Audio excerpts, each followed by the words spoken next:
Salut les amis, aujourd'hui on est parti pour le 1210e épisode de l'After Zap Image. Avant de débuter, n'hésitez pas à télécharger OneFootball. Tous les liens sont dans la barre de description. C'est tout simplement l'application numéro 1 pour ceux qui veulent être au courant de tout ce qui se passe sur la planète football, que ce soit en termes d'actualité, d'infotransfert, de résultats. Tout se passe sur OneFootball. Moi, c'est une appli que j'utilise quotidiennement. Vous pouvez découvrir notamment à côté de moi les informations et un petit visuel de l'application. Notamment, par exemple, aujourd'hui, on a le grand retour de Léo Messi en France. Léo Messi qui était positif au Covid. On a aussi cette petite information dont on parlera brièvement un petit peu plus tard. L'arrivée de Mbappé du côté de Madrid pourrait précipiter l'arrivée d'Haaland du côté du FC Barcelone. L'onglet vidéo aussi, vous pouvez retrouver la conférence de presse d'Antonio Conte, les excuses de Romelu Lukaku, l'onglet transfert aussi notamment avec moi mon club préféré, le Borussia Dortmund, tout ce qui tourne autour un petit peu d'Erling Haaland, prolongation ou départ. Vous avez l'onglet évidemment pour regarder un petit peu ce qui se passe aujourd'hui sur la planète foot, les matchs, notamment un match ce soir pour l'Algérie face au Ghana, 17h, match de préparation à la Coupe d'Afrique des Nations. Et puis ce qui est super aussi avec l'appli, c'est que vous avez la possibilité de personnaliser l'application avec notamment votre équipe favorite, vos sélections favorites, vos championnats favoris, même vos joueurs favoris. Donc si vous voulez être au courant des dernières informations, tout se passe sur OneFootball. Les liens sont dans la barre de description. Nous, on va démarrer, les amis, avec le dernier résultat de ces 16e de finale de la Coupe de France. Hier, au stade Félix Bollaert, le Racing Club de Lens recevait Lille dans un derby du Nord. Les Lensois se sont qualifiés après la séance des tirs au but dans un match à rebondissement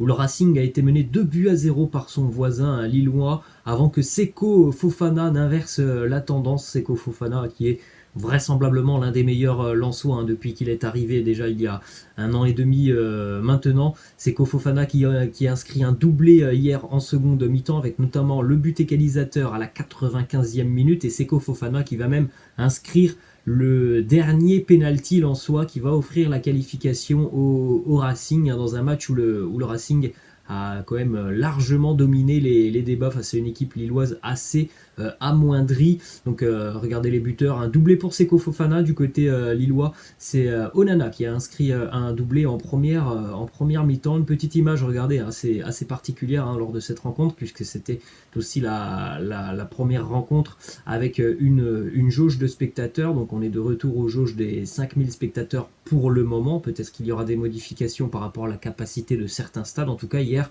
on avait 5000 spectateurs à Félix Bollaert pour ce derby, et regardez, les 5000 spectateurs étaient tous agglutinés sur la même tribune. Bon, c'est un petit peu quand même paradoxal de se dire que on fait rentrer 5000 personnes dans un stade, mais par contre, on va toutes les agglutiner. Ensuite, on jette un coup d'œil, les amis, au programme des huitièmes de finale de la Coupe de France, avec notamment le petit pousset Versailles qui recevra Toulouse, l'autre petit pousset Bergerac qui recevra Saint-Etienne, et puis après, on n'a que des équipes de Ligue 1 ou de Ligue 2. Le Paris Saint-Germain recevra par exemple l'OGC Nice, Marseille recevra Montpellier. Ensuite, on enchaîne, les amis, avec une information justement du côté de Marseille.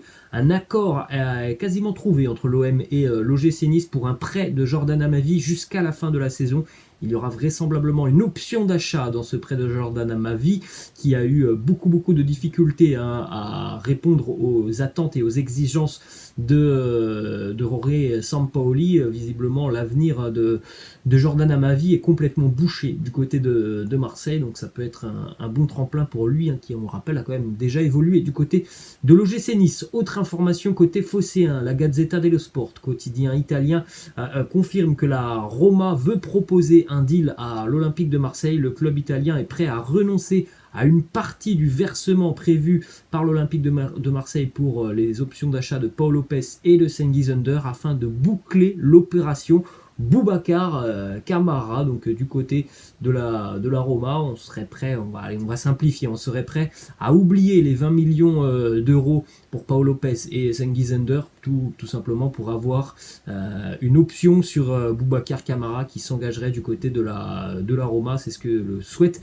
le club romain. Ensuite, information du côté de Angers et de Saint-Etienne. Communiqué du club angevin qui a confirmé pour le moment l'intention du club de prêter le gardien Paul Bernardoni et Sadatube à l'AS Saint-Étienne. Le prêt de ces deux joueurs entre dans la logique de réduction de la masse salariale du club angevin. Et puis bon, l'AS Saint-Étienne a quand même besoin de renfort aussi sur ce mercato hivernal. Alors pour le moment, ce n'est pas officiel, hein. C'est un communiqué du club angevin, même si ça devrait se faire assez rapidement. Ensuite, on a une petite information du côté de l'Olympique lyonnais. On l'avait quasiment oublié. Marcelo, qui est toujours du côté de l'OL. Marcelo évolue avec la Nationale 2. Pas de volonté de départ de la part du joueur, mais quelques approches de clubs de Ligue 1 venues au renseignement à son sujet. Donc affaire à suivre sur ce mercato hivernal, hein, pour lui qui maintenant, hein, ne côtoie plus l'effectif professionnel. Autre information en Ligue 1, ça concerne le Paris Saint-Germain, puisque la Juve a contacté le PSG au sujet de l'attaquant argentin Mauro Icardi, toujours sous contrat avec le PSG jusqu'en juin 2024. Encore un long contrat, hein, tout de même pour Mauro Icardi. Paris est prêt à vendre le joueur, mais en revanche le PSG ne souhaite pas le prêter. On poursuit toujours du côté de Paris avec cette information qui concerne le futur mercato estival du Paris Saint-Germain. On sait que le PSG s'est positionné notamment l'année dernière sur des joueurs en fin de contrat. Et il est vrai que l'attrait du Paris Saint-Germain, notamment par ses capacités financières à proposer de gros salaires, a pu convaincre certains joueurs de franchir le pas. Eh bien, il en sera vraisemblablement de même pour deux autres joueurs qui seront libres de tout contrat en fin de saison. On parle de Paul Pogba et d'Antonio Rudiger qui pourraient être amenés à rejoindre le Paris Saint-Germain, tout simplement parce que le PSG n'a aucune concurrence, en tout cas en termes de propositions salariales. Regardez par exemple cette petite information, hein. Le Real Madrid s'est d'ores et déjà retiré de la course qui mène à Antonio Rudiger parce que tout simplement les exigences salariales du joueur sont trop élevés, donc il y a très peu de clubs en Europe qui sont capables d'offrir tout simplement à ces deux joueurs ce qu'ils veulent.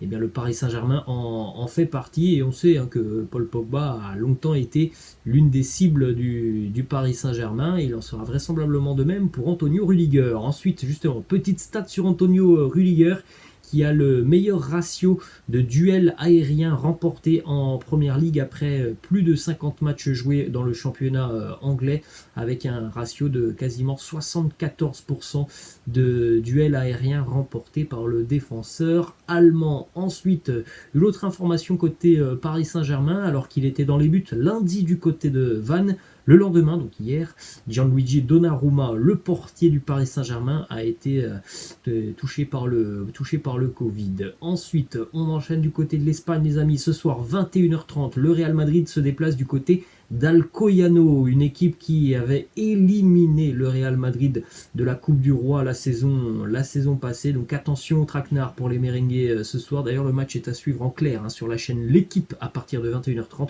Vous pouvez jeter un petit coup d'œil sur le groupe retenu par Carlo Ancelotti. Carlo Ancelotti d'ailleurs qui nous dit que ce sera un match où nous aurons besoin de choses, pas seulement de qualité, où nous sommes théoriquement supérieurs à notre adversaire, mais cette rencontre va exiger d'autres choses de nous, gagner des duels, se concentrer sur les coups de pied arrêtés, varier notre jeu face à un bloc très resserré. On poursuit aussi avec une autre déclat de Carlo Ancelotti sur le futur mercato estival du club merengue. Il nous dit que ce club est toujours prêt. La saison prochaine est déjà préparée. Cela me paraîtrait peu professionnel qu'un club comme le Real n'ait pas anticipé. Évidemment, un mercato, ça ne se démarre pas au mois de juin. Hein.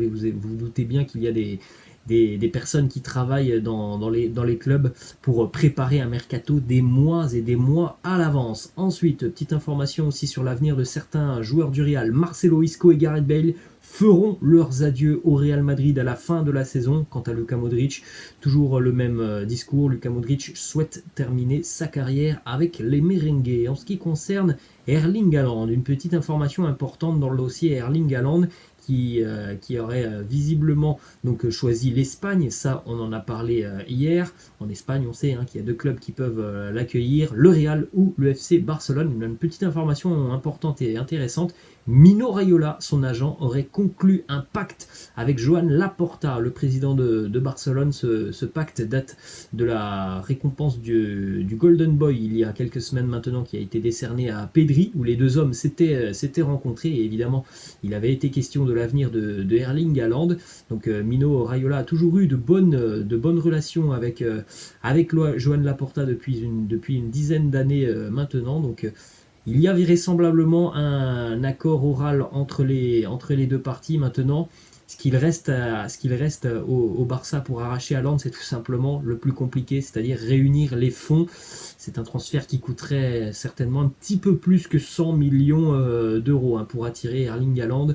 Et on en a parlé en début de vidéo. Peut-être que le départ de Mbappé du côté du Real pourrait précipiter Haaland vers Barcelone. Ensuite, on enchaîne les amis avec une autre information côté catalan. Arsenal souhaite un prêt de Philippe Coutinho avec une option d'achat de 10 millions d'euros. Le Barça continue de travailler certains joueurs pour essayer de les convaincre de quitter le club sur ce mercato hivernal, notamment Philippe Coutinho ou encore Samuel Umtiti. On enchaîne avec une déclaration de Xavi sur l'avenir d'Ousmane Dembélé. Nouvelle déclat de Xavi sur Dembélé, il y en a quasiment une tous les jours. Xavi qui nous dit « Je suis calme et j'attends ». Maintenant, cela dépend du club, d'Ousmane et de ses représentants. La situation est la suivante. Ousmane devrait faire un effort et penser à son avenir, que le mieux pour lui serait de rester au Barça. Donc voilà, on note notamment Ousmane devrait faire un effort, donc on peut vraisemblablement confirmer que Dembélé a des exigences salariales qui sont beaucoup trop élevées pour le moment pour le FC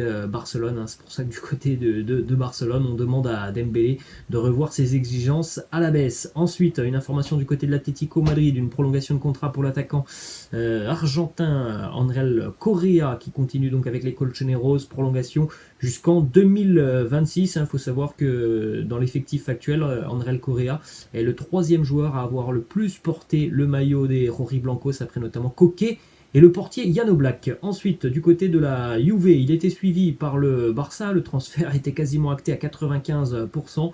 Mais après une réunion avec Max Allegri, l'entraîneur de la Juve, Alvaro Morata a admis et compris qu'il devait rester du côté de l'Italie avec la Juventus. Ensuite, on a une déclaration de Jonathan Ikoné, tout fraîchement arrivé du côté de la Fiorentina. Jonathan Ikoné qui nous dit « Je suis venu ici pour me relancer ». Pas forcément l'impression que Jonathan Ikoné était en perte de vitesse du côté de Lille, mais bon, c'est un choix de carrière qui peut sembler un petit peu étrange quand on sait que le LOSC jouera un huitième de finale de Champions League. Ensuite, du côté de l'Angleterre, Thomas Tuchel qui nous parle de Romelu Lukaku. Thomas Tuchel qui nous dit qu'il est très conscient de ce qui s'est passé et de ce qu'il a créé. Il se sent responsable. Il va réparer les dégâts de cette fameuse déclaration de la semaine dernière. On a d'ailleurs les excuses de Romelu Lukaku qui a adressé un petit message au club et évidemment aux supporters. Je présente mes excuses au manager, à mes coéquipiers, à la direction, car je crois que ce n'était pas le bon moment. Maintenant, je veux avancer et performer avec l'équipe. Ensuite, du côté de Newcastle, c'est quasiment signé. Kieran Trippier, le latéral de l'Atleti, s'engagera avec les Magpies pour une somme avoisinant les 10 à 15 millions d'euros. Ce sera donc la première grande recrue depuis le rachat de Newcastle, qui est donc l'équipe la plus riche du monde. Et on va terminer les amis avec cette petite déclat de Christian Eriksen qui nous dit « Mon but est de jouer le mondial au Qatar. Je suis sûr que je peux revenir actuellement ». Christian Eriksen s'entraîne du côté de la Suisse dans les installations du club de Chiasso, club de 3e division. Il y a des touches notamment pour un retour de Christian Eriksen du côté de la Premier League. Voilà les amis, la fin de cet After Zappima. J'espère que ça vous a plu. N'hésitez pas comme d'habitude à lâcher un petit pouce bleu. Je vous laisse, je vous dis à la prochaine. Ciao.